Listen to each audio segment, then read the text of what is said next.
સુરત શહેર પ્રમુખ ધર્મેશ ભંડેરીની આગેવાનીમાં આજે મોટી સંખ્યામાં આપના કાર્યકરોએ કલેક્ટર કચેરી ખાતે પહોંચીને જિલ્લા પુરવઠા અધિકારીને આવેદનપત્ર પાઠવ્યું હતું. આમ આદમી પાર્ટી દ્વારા આપવામાં આવેલા આવેદનપત્રમાં સૌથી મહત્વની માંગણી ગેસ વિતરણ પ્રક્રિયાને સંપૂર્ણપણે ડિજિટલ અને પારદર્શક બનાવવાની છે. ધર્મેશ ભંડેરીએ જણાવ્યું હતું કે ગુજરાતની તમામ ગેસ એજન્સીઓને દરરોજ કેટલી બોટલોનો જથ્થો ફાળવવામાં આવે છે, તેમાંથી કેટલા બુકિંગ કન્ફર્મ થયા છે અને વાસ્તવમાં કેટલા ગ્રાહકોને વિતરણ કરવામાં આવ્યા છે તેના આંકડા પડે પડ ઓનલાઈન અપડેટ થવા જોઈએ. પક્ષનું માનવું છે કે જો આ માહિતી જાહેર જનતા માટે ઉપલબ્ધ હશે તો એજન્સીઓ દ્વારા કરવામાં આવતી સંભવિત ગેરરીતિ ઉપર લગામ લગાવી શકાશે. ગ્રાહકોને ખબર હોવી જોઈએ કે સ્ટોક હોવા છતાં તેમને ના પાડી શકાય નહીં. ગેસ પુરવઠામાં ક્યાંય પણ વિસંગતતા જણાય અથવા તો કોઈ એજન્સી કે ડીલર દ્વારા ગેરરીતિ કરવામાં આવતી હોય તો તેની તાત્કાલિક ફરિયાદ કરવા માટે એક સમર્પિત ઇમરજન્સી હેલ્પલાઇન નંબર જાહેર કરવાની માંગ કરાઈ છે.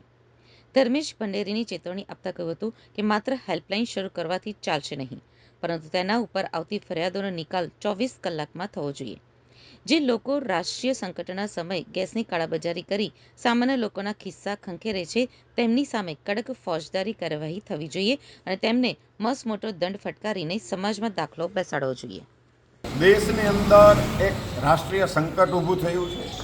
ઈરાન, ઇઝરાયલ અને અમેરિકાના યુદ્ધના કારણે ક્રૂડ આપણે જે બહારથી મંગાવતા હતા, ઓઇલ, ગેસ જે આપણી પાસે બહારથી આવતું હતું, એમાં રાષ્ટ્રીય સંકટ ઊભું થયું છે અને ગેસની અછત ક્યાંક ને ક્યાંક ઊભી થઈ છે અને આ ગભરાટનો માહોલ સામાન્ય લોકોમાં ખૂબ ફેલાયો છે. ત્યારે આ આફતને ભાજપના મળતિયાઓ, ભાજપના વચેટિયાઓ, એના દલાલો આ આફતને અવસરમાં ફેરવવાનો લાભ મેળવવાના પ્રયાસ કરી રહ્યા છે, કાળાબજારી કરી રહ્યા છે એવા સમાચાર મળી રહ્યા છે. ત્યારે અમે પુરવઠા વિભાગને અને માનનીય કલેક્ટર સાહેબને વિનંતી કરવા માટે આવ્યા છીએ કે કોઈ પણ જગ્યાએ કાળાબજારી થતી હોય તો સામાન્ય માણસ એની જાણકારી કલેક્ટર સાહેબને કરી શકે. એના માટે ઇમરજન્સી હેલ્પલાઇન જાહેર કરવામાં આવે.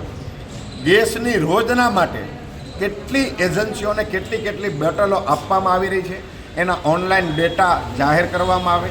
આ એજન્સીઓમાં રોજના માટે કેટલું બુકિંગ આવી રહ્યું છે એની જાણકારી આપવામાં આવે, જેથી કરીને સામાન્ય માણસની અંદર કોઈ પણ પ્રકારની અફવા ન ફેલાય, અફરાતફરી ન ફેલાય અને સામાન્ય લોકો ગેસની બોટલને લઈને કોઈ પણ પ્રકારનો ગભરાટ ન અનુભવે.